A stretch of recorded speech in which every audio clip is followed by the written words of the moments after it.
정재훈 전문가의 주유소 포트 현황입니다. 엑세스바이오와 비트컴퓨터, HLB가 크게 수익 내주고 있는데 목표가 달성했고요. 일단 엑세스바이오 17%대, 비트컴퓨터 26%, HLB도 22%입니다. 이 세 종목 모두 정말 단기간에 목표가를 달성했고요. 오리온홀딩스와 현대 엘리베이가 약간 부진한 모습이네요. 다음 장 보시죠. 네, 다음 장에서 한라홀딩스가 플러스 9%대로 강한 모습 보여주고 있습니다. 아난티의 손실률을 좀 만회해주는 모습이고요. 보령제약에서는 유무상증자가 발생해서 이 권리락 발생한 점이 주가에 반영됐다는 점, 그래서 현재 수익률 마이너스 1.4% 기록하고 있습니다. 자, 정재훈 전문가 만나보기 전에 저희가 한 가지 고지해 드릴 점이 있는데 시크릿 강연회 원정대 투어라는 소식입니다. 저번에 이 시크릿 강연회가 코로나 때문에 저희가 좀 활발하게 이루어지지 못했는데 이번에 정말 좋은 기회로 강원도 원주에서 시크릿 강연을 진행하게 됐으니까요. 혹시 문의 원하시는 분들 문자 받는 사람 샵 0082번에다가 시크릿이라고 세 글자 전송해 주시면 되겠습니다. 자, 정재훈 전문위원 바로 만나볼게요. 안녕하십니까? 안녕하십니까, 정재훈입니다.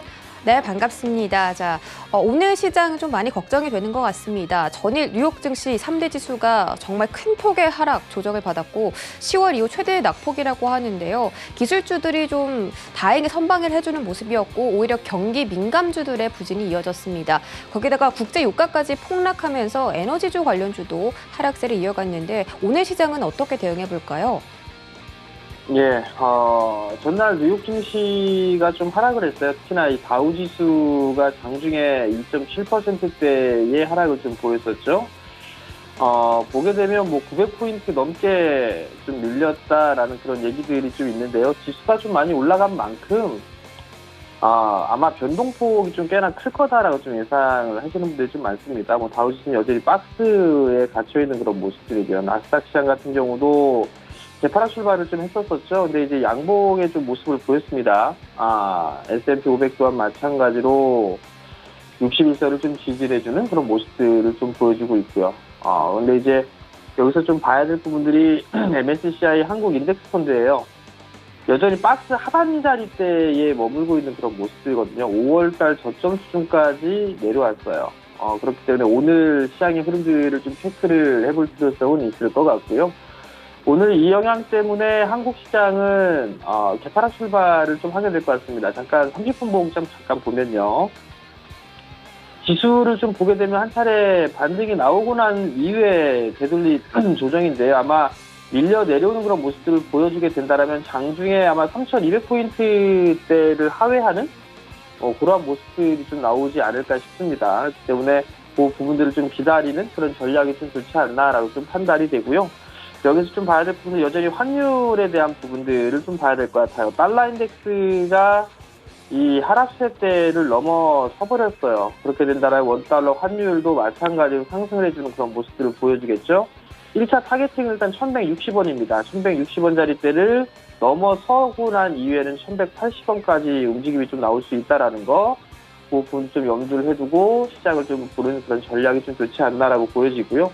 뭐 아마 이 1180원 언저리대까지 움직여주게 된다라면 수급이 서서히 좀 개선되지 않을까 싶어요. 그렇기 때문에 크게 뭐 올라가는 그런 흐름들의 주가 추이를 좀 계속 여전히 좀 체크를 해봐야 될 부분들이지만 그 자리대까지 움직여주는 그런 모습을 보여주게 된다라면 뭐 크게 조정을 좀 추가적으로 더 받을 그럴 가능성이 좀 낮다라고 보여지고요.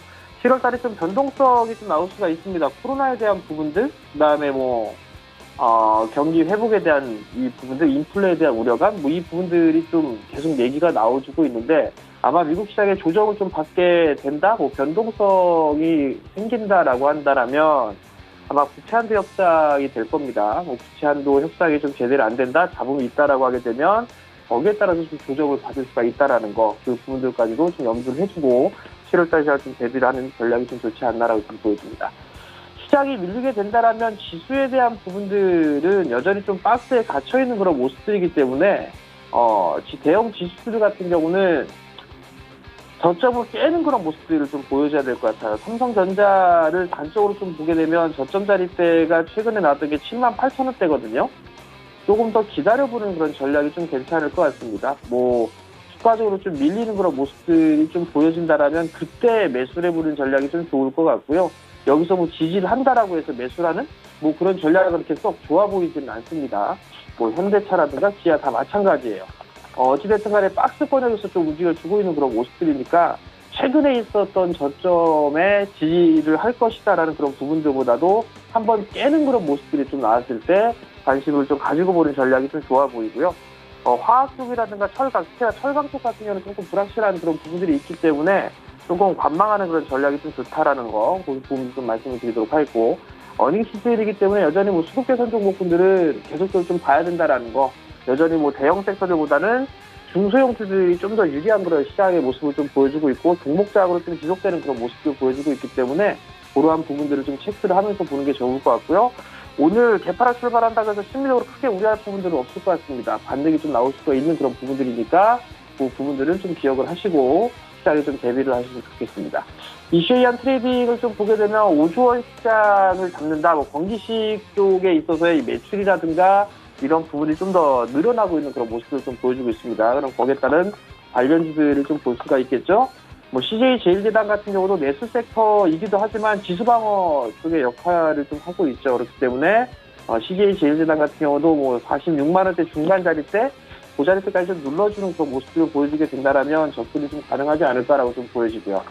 대상도 마찬가지로 바닥을 치는 그런 모습들이 좀 나오고 있습니다. 21선 자리 때에 눌림목 구간이 오게 된다라면 이런 종목들도 좀 매수를 해볼 수 있는 그런 전략이 좀 되지 않나라고 좀 보여지고요. 노바렉스라는 기업이 있죠. 고점을 신고가를 기록하고 난 이후에 조정을 좀 받고 있는 그런 모습들인데 마찬가지로 조정을 좀 받는 그런 모습들을 보여주게 된다라면 뭐 충분히 매수 포인트로 좀 잡아볼 수가 있을 것 같습니다. 한 48,000원 정도 그 정도 때 좀 보면 좋지 않을까 싶으니까요. 뭐 이러한 부분들을 좀 보시면 좋을 것 같고요. 두 번째 이슈는 삼성에 있어서의 폴더블이 계속 얘기가 나오고 있죠. 폴더블 대중화를 좀 승부한다라는 그런 얘기들, 단말기 값을 확 낮췄다라는 얘기죠. 200만 원을 넘어섰던 그런 부분들이 200만 원 이하로 떨어졌죠. 뭐 근데 199만 원이나 뭐 200만 원이나 거기서 거기 같은데 어찌됐든 가격을 좀 낮췄다라는 거, 대중화의 승부수를 띄었다라는 거, 그 부분들을 좀 기억을 하셔야 될 것 같고요. 여기에 성패에 따라서 부품주들, 관련주들 같은 경우는 아마 주가의 흐름들도 달라지지 않을까 싶습니다. BH 같은 경우는 2분기 때 실적까지는 안 좋을 거예요, 아마도. 근데 이미 주가에 대한 부분들은 반영이 된 그런 사항들이고, 폴더블에 대한 부분들이 좀 나올 수가 있기 때문에 이 BH라는 종목이라든가 아니면 신지 부분들에 있어서 생산을 하고는 바텍 같은 경우, KH 바텍 같은 경우도 관심 있게 좀 보셔도 좋을 것 같고요. 파인테크닉스도 마찬가지로 조금 눌러주는 그런 모습들이죠. 이러한 종목군들 좀 봐도 좋을 것 같고요. 그 다음에 도우인 시스템 지분을 갖고 있는 뉴파워 플라즈마 같은 경우도 여기서 이제 방향성이 좀 나와줄 수 있어 보입니다. 그렇기 때문에 이러한 종목군들 좀 보셔도 좋을 것 같습니다. 마지막으로 수급 관심주를 좀 보게 되면 첫 번째 종목으로는 더구전자입니다. 툴에 대한 모멘텀을 좀 보유를 하고 있죠. 최근에 거래량이 좀 다시 늘어나는 그런 모습이 괜찮습니다. 더구전자를 좀 보셔도 좋을 것 같고요. 두 번째 종목은 MBT라는 기업이 있습니다. 신규 상장을 하고 난 이후에 바닥권역을 좀 만들고 있는 그런 과정이에요. 박스권역에 있는 그런 사항들인데 최근 들어 거래량이 좀 서서히 늘어나고 있는 그런 모습들이기 때문에 오늘 장에 이러한 종목군들은 관심 있게 보셔도 좋을 것 같습니다.